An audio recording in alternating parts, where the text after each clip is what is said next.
Mesdames, Messieurs, chers compatriotes et toutes celles de ceux qui me font l'honneur de suivre les actions SOS Cameroun Solidarité par ma voix et du CCT, je ne vous dirai jamais assez merci pour ce que vous nous apportez au quotidien. Sans vous, nous ne sommes rien et nous ne serons jamais rien. C'est pour cela que je ne manque aucune occasion, ici comme ailleurs, pour vous renouveler nos remerciements. Merci à toutes et merci à tous. Mes chers compatriotes, aujourd'hui est un nouveau jour. J'ai invité toutes celles de ceux qui ont eu la grâce de Dieu comme moi de voir ce jour, de glorifier le Tout-Puissant et de célébrer la vie. Sans lui, nous ne sommes rien et nous ne ferons jamais rien. Même si vous êtes souffrant, dès que vous êtes debout comme moi là, j'ai un petit bobo là, un petit panaré, mais que nous sommes en train de combattre avec les astuces que vous avez bien voulu mettre à ma disposition. Il y a pas mal d'astuces que vous m'avez données. D'autres sont réalisables, d'autres pas du tout. Mais bon, ça commence quand même à aller mieux. Je vous dis infiniment merci. Donc, glorifier le Tout-Puissant et célébrer la vie ce jour. Ce jour-là, à l'instant où je vous parle, beaucoup sont à la morgue. Et quand je vous parle de la morgue, je veux avoir ici une pensée pour l'une de nos compatriotes ici aux États-Unis qui vit en Californie, au nom de Destinée, qui a perdu sa fille. Elle nous a quittés il y a pas très longtemps. Nous voulons ici, à mon nom personnel, lui adresser nos condoléances et qu'elle soit forte. Vous savez, quand on perd quelqu'un, comme je vous le dis régulièrement, quel que soit l'âge, quel que soit son âge, dès que vous perdez quelqu'un, c'est un vide qui ne se comblera plus jamais. Alors elle a perdu sa fille, une grande fille, très très belle fille, très très jolie fille, malheureusement qui nous a quittés. Alors nous allons nous mobiliser pour accompagner cette compatriote à être enterrée aux côtés de ses parents au Cameroun, comme avait toujours été son souhait. C'est vrai que ça faisait longtemps qu'elle traînait un bobo très très difficile à gérer. Elle avait reçu une greffe de cœur et malheureusement, quelques années après, elle a été lâchée, elle nous a quittés. Alors, nos condoléances à Destinée, une femme forte, une jeune dame très très forte, très courageuse. Nous lui souhaitons beaucoup de courage. Nous allons nous mobiliser pour que ce bébé, cette jeune fille, retourne auprès de ses ancêtres au Cameroun. Que son âme repose en paix, que sa maman et ses parents trouvent beaucoup de force pour la ramener. Nous allons être à vos côtés. Modestement, nous y serons jusqu'au village. À très bientôt. Bien, j'ai aussi une pensée pour toutes celles et ceux qui nous ont quittés, que nous ne connaissons pas. Nous ne pouvons pas tous ici citer. Nous avons une pensée pour vous toutes et vous tous, pour les parents des victimes. Et que cela soit accueilli de l'autre côté, parce qu'ils sont nos devanciers. C'est notre chemin à tous, mais ça fait toujours de la peine. Quand les jeunes gens quittent ce monde, de façon brutale, c'est pénible et c'est douloureux. J'ai une pensée pour vous toutes et vous tous, du côté du Nozo, du côté de l'Est Cameroun, du côté du Grand Nord, du côté du Nord, du Nord-Ouest, du Sud-Ouest, du Centre, du Sud, de l'Est.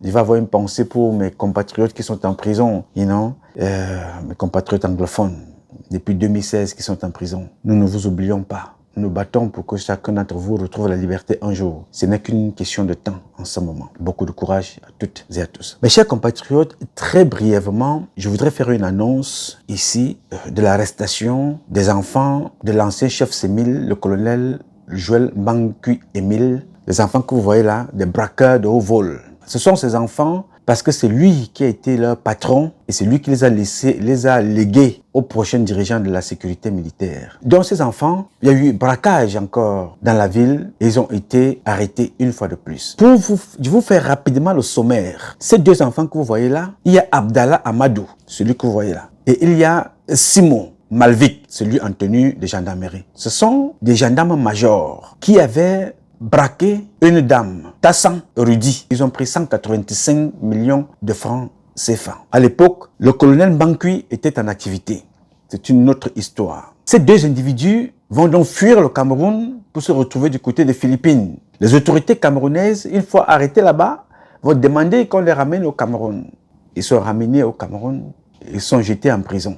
Entre-temps, le ministre de la Défense a décidé de révoquer ces deux bandits qui n'auraient plus les valeurs de l'armée. Ils ont été révoqués, j'étais en prison. Mais non, ils ne vont pas rester en prison longtemps. Vous savez, en prison, il y a un nouveau réseau qui veut que quand tu rentres en prison, tu négocies avec le régisseur. On t'affecte dans une autre ville. Et là-bas, tu décides de négocier ta libération, tu continues à aller braquer, tu peux revenir en prison, on peut te faire une semi-liberté, tu reviens en prison dormir la nuit, ou alors on te laisse comme ça, tu décides de fuir. Tu as payé le régisseur, et dès que tu pars, dès qu'il te libère ou il vous libère, tout de suite, il fait un avis de recherche et que vous avez fui pour se couvrir. Dans le cas de Abdallah Adamou et Simon, ils ont donc été incarcérés à la prison centrale de Nobel. Quelque temps après, ils vont demander qu'on les envoie à une autre prison, à Edea. C'est un processus, d'évasion, d'arrangement de liberté organisé à ce moment-là, pas par le juge, mais par les régisseurs ripoux, bandits et complices des voleurs et des criminels. Le régisseur de Douala va donc tout faire, va prendre ces gens-là, il les envoie à aider là-bas, il donne encore de l'argent là-bas, on les libère. Depuis qu'ils sont donc en liberté, ils ont fait déjà ils créent un désordre dans la ville, dans des villes du Cameroun, ils sont à Yaoundé, ils sont à Douala, ils volent partout, ils braquent, ils adressent. C'est comme ça qu'il n'y a donc pas très longtemps, ils sont rentrés dans une maison à Bonamou Sadi, ils ont arrêté, adressé un bijoutier, menotté, suspendu, comme ça à hauteur, par les, avec des menottes. Comme vous voyez là, il est blessé, c'est les blessures des menottes comme ça là. Toute la nuit, ils ont pris 3 millions et ils ont volé les bijoux en or chez lui. Ils sont partis. Alors, dans l'exercice de leurs activités de malfrats, ils sont rentrés. Après filature, ils ont filé l'un des caïds de la drogue à Douala. Ils sont rentrés chez lui. Après une filature de plusieurs jours. Ce sont des gendarmes, ils connaissent des méthodes. Ils ont donc filé le monsieur en question. Ils sont rentrés chez lui. Ils ont pris un lot de cocaïne de 5 kilos, plus 10 millions de francs CFA. Ils sont partis avec ça. Ces enfants-là vont donc être poursuivis, recherchés et arrêtés. Ils ont été arrêtés. Mais ce qui est important dans cette arrestation et dans la gestion de cette affaire, c'est que plusieurs autres personnalités militaires encore, souvenez-vous de Mekinde, nous recommençons. Pendant que le ministre de la Défense fait tout à son niveau, mais certains hommes en tenue dans cette armée continuent de couvrir des bandits dans cette ville de Douala. Je vous en avais parlé ici de l'affaire de Mekinde. La drogue, le vin frélaté, la cocaïne, les braquages, des voitures volées, l'escorte des Chinois, le vol du cuivre, l'or. Mekinde était impliqué dans tout ça avec plusieurs autres autorités de Douala. Le ministre de la Défense, Joseph Betty Assomon, a décidé de sévir. Il a frappé fort avec l'accompagnement et la bénédiction du président qui a tout signé, toutes ces propositions. Les individus ont été d'autres affectés, d'autres, révoqués, comme le cas de ces deux Ndorngam, gendarmes-majors. Mais cela ne suffit pas. Les mêmes personnes sorties par ceux qui instrumentalisent, organisent, vivent de ce vol, des régisseurs, certains officiers supérieurs ont recommencé. Je veux poursuivre la deuxième partie après avoir reçu toutes les informations nécessaires pour compléter. Parce que je suis en train de vouloir vérifier la véracité des auteurs, de ceux qui sont dans cette affaire. Où se trouve la drogue, où se trouve de l'argent, parce que il y a des gendarmes qui sont venus du CED. Les gendarmes sont venus de Yaoundé pour venir arrêter pour venir récupérer ces deux grands bandits. Mais ils sont empêchés de faire leur travail. À quel niveau? Pourquoi? Qui a doit protéger ces voleurs? Donc ça concerne aussi le ministre de la Justice, qui est le responsable des prisons. Les régisseurs sont rentrés dans un business où les régisseurs sont payés pour faire sortir les braqueurs, pour aller commettre des crimes et revenir dormir en prison, pour aller commettre des vols et partager l'argent avec les régisseurs de prison. Vraiment, nous allons accuser Paul Biya de tout, commençant par moi ici. Mais à un certain moment, est-ce que chacun ne peut pas faire son travail? Paul Biya est responsable, Paul Biya est comptable, mais Paul Biya t'a nommé régisseur de prison. Tu as voulu ce poste-là, tu l'as reçu, tu as célébré, mais c'est pour devenir bandit parce que demain, tu vas remplacer les bandits en prison. Hein? Attention, je vais ouvrir ton dossier ici. Toi, le régisseur de prison de Douala. Attention, le régisseur de prison de Déa. J'arrive. On ne peut pas accuser Paul Biya de tous les noms. On ne peut pas tout demander au président de la République alors qu'il nous a tout donné de faire notre travail. Soyons sérieux. Biya quittera Yaoundé. Vous venez faire régisseur à Douala. Vous avez des gens qui ont tué. Vous avez des gens qui ont volé. On les extrait de la société pour qu'ils aillent en prison. On vous met et on met ces personnes à votre disposition. Gardez-les, ce sont des personnes dangereuses. Vous prenez de l'argent, vous les laissez encore en liberté, qui continuent d'aller tuer des personnes, voler, déstabiliser les honnêtes citoyens. Mais nous revenons ici tous les jours. Non, Biya est incompétent, Biya est criminel, Biya est vieux, Biya n'a pas fait ceci. Oh non, soyons sérieux quand même. Je vous le dis sincèrement, soyons sérieux. Je veux bien, je suis le premier. Biya n'a pas fait ceci. Biya n'a pas fait cela. Biya n'est pas allé regarder ceci. Biya est monté, Biya est descendu. Parmi les gens qui parlent, je suis parmi les 5. S'il y en a 5, je suis au moins 5e ex-aequo. Mais à un certain moment, posons-nous aussi la question. Quelle est la responsabilité de Numa qui parle? Quelle est la responsabilité du régisseur? Quelle est la responsabilité du colonel, du lieutenant-colonel, du commandant de légion, du général, le général de légion, le commandant de région? Quelle est la responsabilité de chacun? À un certain moment, prenez vos responsabilités. Pourquoi est-ce que vous vous battez pour que vous soyez nommé? C'est devenu un véritable business. Dès que quelqu'un est condamné, il arrive là, il n'y a plus le juge de liberté. Non, c'est un business maintenant avec le régisseur. Vous négociez, vous donnez l'argent au régisseur, on fait semblant de vous libérer, paf, en cours de route, où vous fuyez, on vous laisse sortir, on dit non, vous avez fui pendant un transfert, ou alors, arrivé de l'autre côté, là-bas, après arrangement avec l'autre régisseur, vous donnez l'argent là-bas, vous êtes en liberté, ou semi-liberté, ou évadé de prison. Oui, monsieur. Donc, quand je parle ici des enfants de Mbankui, je parle parce que ce monsieur était à la tête d'un véritable gang de voleurs. Nous allons y revenir sur le volet de l'or. Parce que quand on nous parle de l'or, dont on parle partout là, on accuse Oswald Babo qui, à tort ou à raison, on l'accuse quand même parce qu'il faut qu'il justifie sa richesse. C'est aussi ça le travail des enquêteurs, enrichissement illicite. On accuse tout le monde. Mais ce qui est dangereux avec les cas, comme le cas de Abdallah, Amadou et de Simo Malvik, c'est que ces enfants-là sont protégés. Quand je parle de Mbankui Émile, vous savez, certaines personnes ont peut-être l'impression que j'ai un problème avec lui. Non. Ce sont des gens qui ont tué les autorités camerounaises. Lui-même, comme il a fait la prison, il n'a pas perdu des comportements de bandits et de criminels. Vous savez que quand on parle des histoires des évadés de prison, lui, il a aidé les gens à s'évader.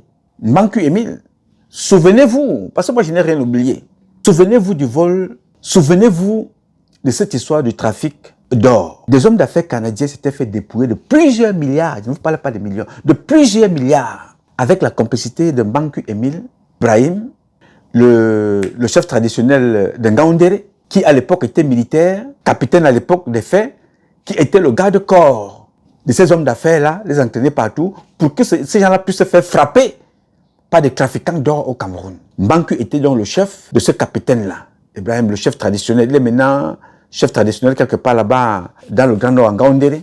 Il était sous l'ordre de Mbankui, il travaillait dans le sud. Et c'est lui qui escortait les faux trafiquants d'or, les vrais acheteurs. Donc quand on parle de l'or au Cameroun et que cette histoire-là arrive au point où les gens ont tellement volé, où ce n'est pas le Cameroun qui dit la vérité, c'est plutôt là où ils sont allés livrer l'or qui vous disent que non, non, non. On dit qu'ils ont vendu 4 grammes d'or. Non, nous avons reçu ici 9 tonnes. Nous avons reçu 15 tonnes. Nous avons reçu 22 tonnes. C'est les étrangers qui disent. Mais comment en arrive-t-on donc à ce niveau-là? Parce que nous avons des colonels ripoux comme Joël-Émile Mbankui. Ces enfants que vous voyez là, travaillaient avec Joël-Émile Mbankui. Ce sont des enfants qui travaillaient avec lui, volaient partout, escroquaient les personnes pour partager avec lui. Et ce monsieur-là voulait être général. Ouais, Seigneur Tout-Puissant. En fait, vous savez, dans mon pays, le Cameroun, tout est possible. Le monsieur a conçu sa vie dans le vol et le banditisme. Je me rappelle un jour, ça c'est une petite histoire pour clore ce volet-là. Je me rappelle un jour, ici, le président Paul Biya fait un voyage aux États-Unis. Les manifestations sont actives. Vous savez, ces gens-là vous appellent toujours quand ils sont menacés. Joël-Émile Mbankui m'appelle. Moi, vous pouvez tracer mes appels. C'est-à-dire que si quelqu'un a un problème avec moi, il suffit tout simplement qu'il demande nos conversations aux autorités américaines, on va lui donner ça. Ça, c'est l'une des choses même free qu'on te donnera, on te donnera ça. Il m'appelle au téléphone. Il me dit, bon, nous, moi, vraiment, toi qui es l'un des leaders, des lanceurs d'alerte là-bas, vraiment, les gens peuvent manifester, mais n'agressez pas physiquement le président. J'ai dit, mais on va agresser le président, pourquoi? Pour quelle raison?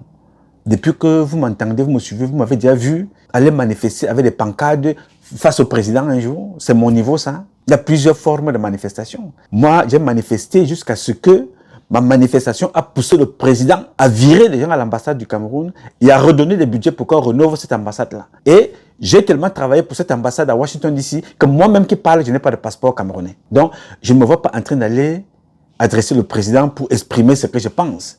Il me dit, non, non, non, non, je voulais que je te dise ça. Bon, voilà, vraiment, il faut empêcher que vraiment le président ne soit pas adressé. Mais je n'ai pas d'argent à vous donner. Vraiment, moi, je n'ai pas de sous à vous donner. Il dit, mais mon colonel, s'il vous plaît, ici, je vends l'eau. Je peux vendre une bouteille par jour et manger un sandwich et dormir. Je vous demande une faveur. Chaque fois que vous allez m'appeler un jour, ne me parlez jamais d'argent. Vous pouvez retrouver ça dans nos canaux de conversation. Ne me parlez jamais d'argent.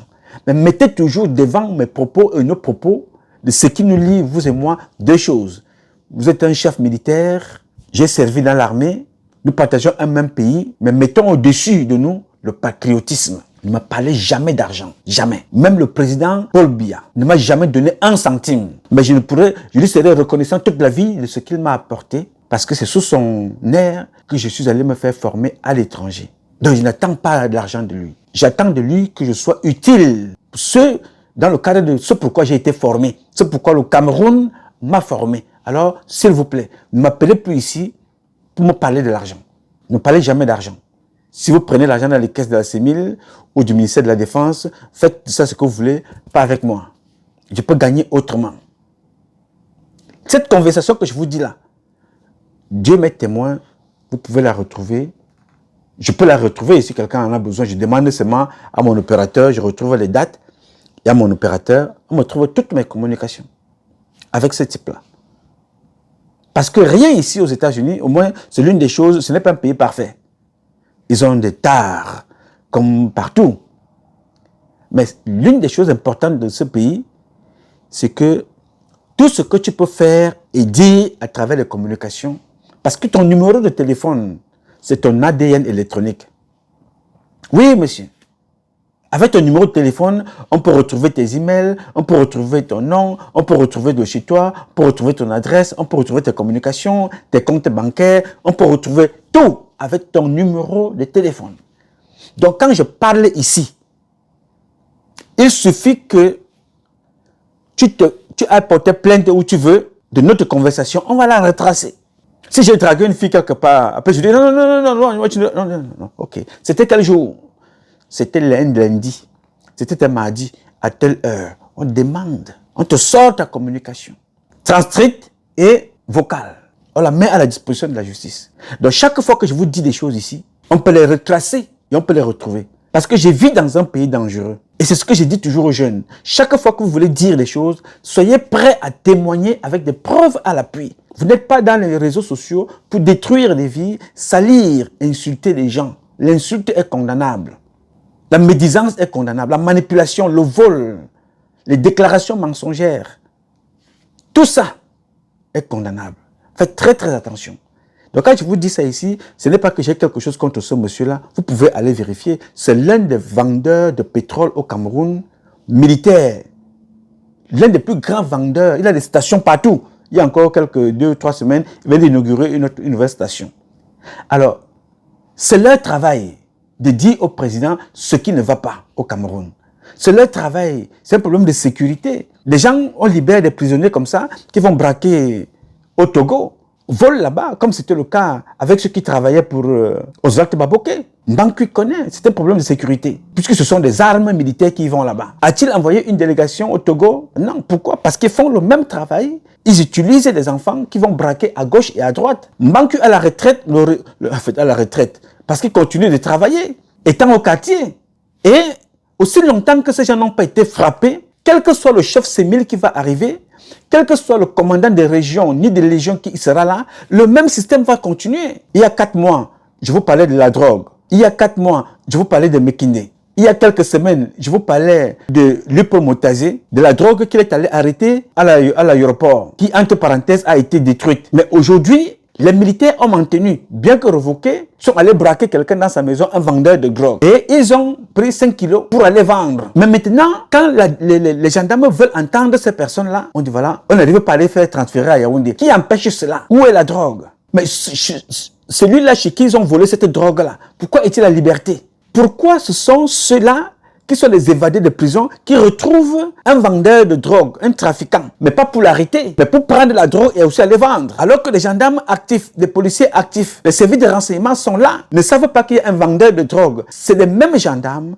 voleurs qui trafiquent avec ces gens-là, une fois revoqués, emprisonnés, ils sortent de prison, qui vont aller faire le même travail. En temps que font alors les honnêtes gendarmes? Les honnêtes gendarmes ne peuvent rien faire. Je pose là, c'est une question de palissade, parce que, c'est comme en fonction une porte ouverte. Les honnêtes gendarmes ne peuvent rien faire. Pourquoi? Parce que ces gendarmes, malhonnêtes, voleurs et criminels, et les trafiquants de drogue sont tous protégés par certaines personnalités, des officiers supérieurs ou des personnalités politiques.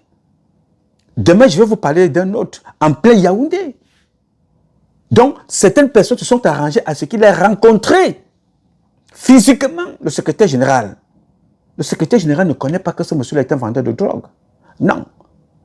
Le secrétaire général ne connaît pas que ce monsieur-là est un vendeur de drogue. Mais certaines personnes se sont arrangées à ce qu'il ait rencontré le secrétaire général pour servir de caution avec cette photo-là.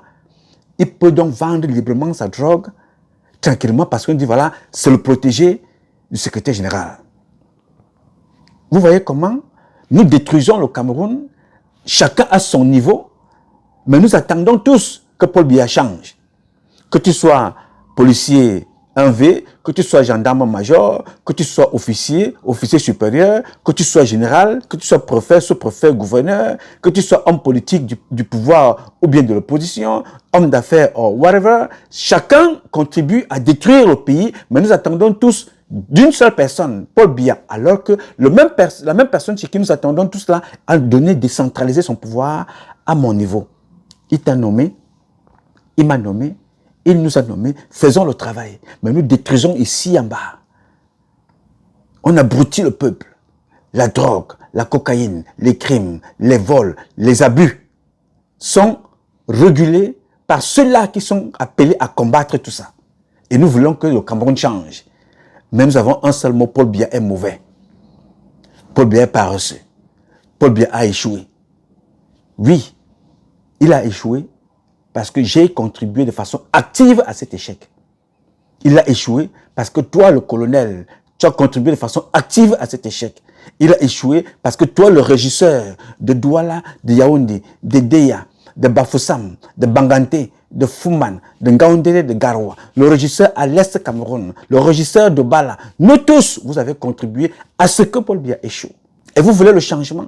Le changement qui se fera avec l'exécution de vous toutes et de vous tous. Oui, chacun de nous passera au tribunal pour un seul motif, trahison et haute trahison. Il y aura deux définitions. Il y aura trahison, il y aura haute trahison. Et c'est le juge qui décidera à partir de quel moment on est condamné à vie et on est condamné à mort. Parce que c'est trop quand même. C'est trop. Voilà des individus qui ont tué des gens. Ils sont allés faire des enlèvements.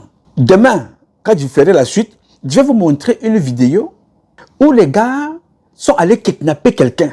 Ils ont mis la personne dans la voiture pour aller l'exécuter peut-être quelque part.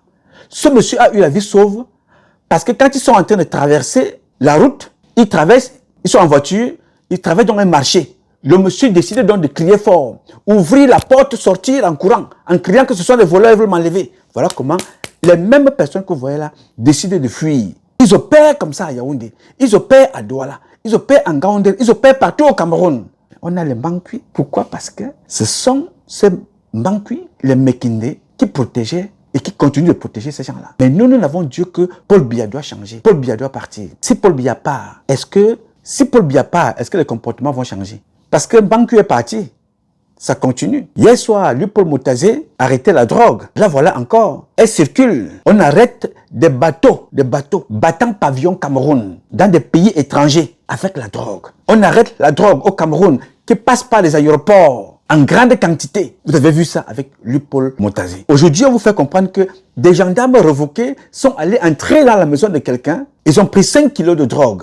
Mais cette personne-là est en promenade. Ils sont comme ça. Plusieurs sont comme ça. Dès que vous commencez à aller chercher, c'est encore les gars des hommes en tenue, policiers, gendarmes, qui vont leur faire comprendre que maintenant, là, comme vous voyez là, Nouma a encore parlé, on vous êtes recherché.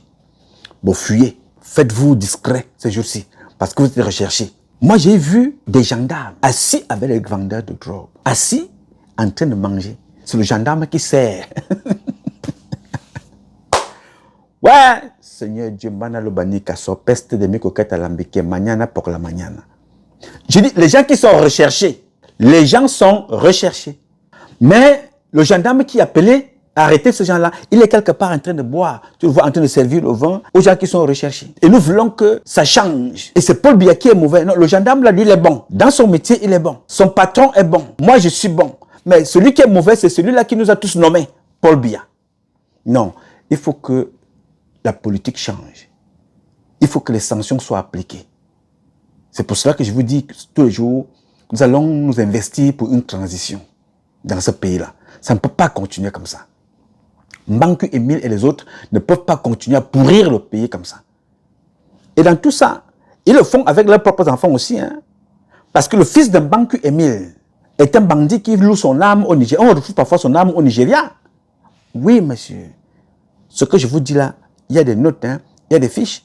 Son fils était en stage des officiers en Russie.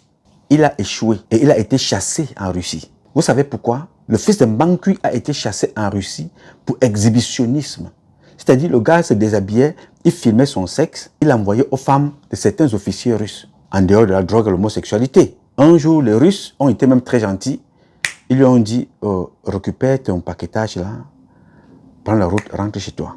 Il est rentré. Ayant échoué là-bas en Russie, son père, fort de sa posture de chef sémile de l'époque, va le prendre, l'envoie de l'autre côté de l'Emia. Oui, monsieur, c'est ça, le fils à papa. Il a fait des misères là-bas. Allez lire les rapports des instructeurs de l'Emia. Allez lire leurs rapports, ne venez pas me demander.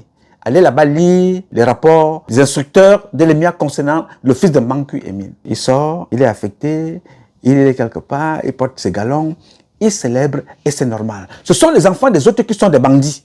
Mais ceux-là sont mieux placés parce que leur papa, et c'est lui qui a nommé Mbangu Emile, sa fille, vous la voyez dans les réseaux sociaux. Ils n'ont rien fait pour elle, mais leurs enfants sont positionnés, même ayant échoué. Et le papa continue à entretenir des réseaux de bandits. Ce n'est pas moi, je vous donne là les références. Je ne connais pas Mbangu, je ne l'ai jamais rencontré. Mais ma position ici qui veut que je publie un certain nombre de choses, donc certaines de ces personnalités-là m'appellent, me posent des questions et je donne mon avis, je dis ce que j'ai dit et je justifie toujours mes publications. Mbangu Emile, problème de visa aux États-Unis, il connaît le dossier. Ça se fabriquait dans son propre bureau. Faux visa. Il a induit le ministre en erreur jusqu'aujourd'hui. Je ne sais pas comment Betty a fait pour avoir la vie sauve, sinon c'est les homosexuels qui l'auraient tué même les crises cardiaques. Ce que je vous dis là, ceux qui étaient impliqués dans cette affaire, c'était enfui. Ils sont ici aux États-Unis. Trafic de faux visas. Et nous ne voyons que Paul Biya. Et c'est donc la même chose avec ce que vous voyez là. Le pétrole, l'or, le bois, le diamant, la drogue, les Chinois, les Libanais, les Camerounais, les étrangers. Toujours avec ces gens que vous voyez là. Tous dans la même situation. Mais nous voulons que ça change. Et c'est Paul Biya qui est mauvais. Demain, je vous donnerai la deuxième partie. Je vais prendre les noms des responsables officiers supérieurs. Et nous allons nous mettre derrière ces gens-là, comme nous l'avons fait avec Mekinde, pour attirer l'attention et du président et du ministre de la Défense et des autorités afin que des mesures soient prises pour que l'ordre revienne. Nous avons aussi pour mission ici de vous sensibiliser, de dénoncer, d'informer. Notre mission, notamment la mienne ici, n'est pas seulement de dénoncer, mais elle est aussi de vous sensibiliser. La drogue n'est pas bonne. Elle est aussi de vous informer, de dénoncer, de vous aider. La drogue n'est pas bonne. Nous ne défendons pas là les valeurs. La drogue n'est pas bonne. Vous, jeunes gens qui consommez la drogue, vous, les gendarmes, les policiers, les militaires, hier vous étiez au chômage. Aujourd'hui, vous êtes gendarme. C'est vrai qu'aujourd'hui, certains de vos supérieurs ne sont pas là pour promouvoir de bonnes valeurs, mais faites attention à votre carrière, parce que vous allez finir au quartier et en prison, alors que les parents ont tout donné pour vous sortir de cette galère. Vous devenez des gendarmes ripoux, des policiers ripoux, des militaires bandits, agresseurs, et demain matin, c'est toujours le nom de Paul Biya que moi je vais prendre ici, ça devient comme ma brosse à dents. Le nom du ministre de la Défense, ça devient comme la brosse à dents. Mais moi-même, je ne me pose pas la question, quelle est ma responsabilité dans le vol, dans la drogue, dans les crimes, alors que j'avais tout pour me lever, pour réussir ma vie. Et quand tu te retrouves en prison, c'est le régime qui n'est pas bon. C'est le régime qui n'est pas bon, alors que j'ai contribué à détruire ce régime-là de par mes comportements, de par cette mauvaise façon de servir la République. Il faut que l'ordre revienne dans ce pays. Trop, c'est trop. Enough is enough. Donc, je voudrais que vous compreniez ça. Hier, on a parlé de Mekinde. Aujourd'hui, encore, c'est les gendarmes qui sont dans cette affaire. Et c'était hauts cadres, officiers supérieurs qui sont impliqués. Donc, nous allons les dénoncer aussi. Parce que si les services de renseignement ne veulent pas faire leur travail, nous allons faire à leur place. Et ils doivent être dénoncés. Donc, vraiment, c'est ce que j'ai voulu partager avec vous aujourd'hui. Ça, c'est la première partie. La deuxième va suivre demain, avec, au milieu de semaine, parce que vous savez, l'actualité du faux décret, l'or, l'enrichissement illicite, on est maintenant, on n'est pas au niveau des sanctions. Nous sommes maintenant au niveau de chacun défend sa personne. On ne défend pas les institutions. On ne condamne pas ce qui se passe. Mais chacun défend Osate Baboke. L'autre défend tel. Tel va défendre tel. C'est ça, c'est dans cela que nous sommes. C'est dans ça que nous sommes aujourd'hui. Mais non, ça va changer. Vous allez apprendre dans ce pays-là à sanctionner des actes répréhensibles par la loi, à promouvoir des valeurs, à nous faire respecter, à imposer le respect pour que les autres comprennent quand ils viennent au Cameroun que ce pays-là, on ne peut pas faire n'importe quoi. Ça arrivera dans ce pays. Et chacun, dans son domaine respectif, contribuera à ce qu'un Cameroun nouveau soit possible. Chacun d'entre nous. On ne peut pas continuer comme ça. Ok? C'est ce que j'ai voulu partager avec vous. Mesdames, messieurs, c'est un plaisir de m'avoir écouté. Ce combat est un combat de tous et de chacun pour un intérêt commun. C'est avec la volonté des Camerounaises et des Camerounais que vous êtes, la bénédiction de Dieu que nous vaincrons. En attendant, le combat continue. Ce combat continue parce qu'un Cameroun nouveau est possible. Chacun d'entre vous dans son domaine respectif. Et ensemble, nous redonnerons à notre pays ses lettres de noblesse. Et nous ferons de ce pays la capitale du paradis sur terre. Je sais compter sur vous. Vous pouvez compter sur moi. Aussi longtemps que Dieu me donnera la vie, je donnerai le meilleur de moi-même. Je m'appelle Nouma. Nouma Patrice Freeman. Je réponds au 001 551 666 1027. I love you, but God love you more. Thank you.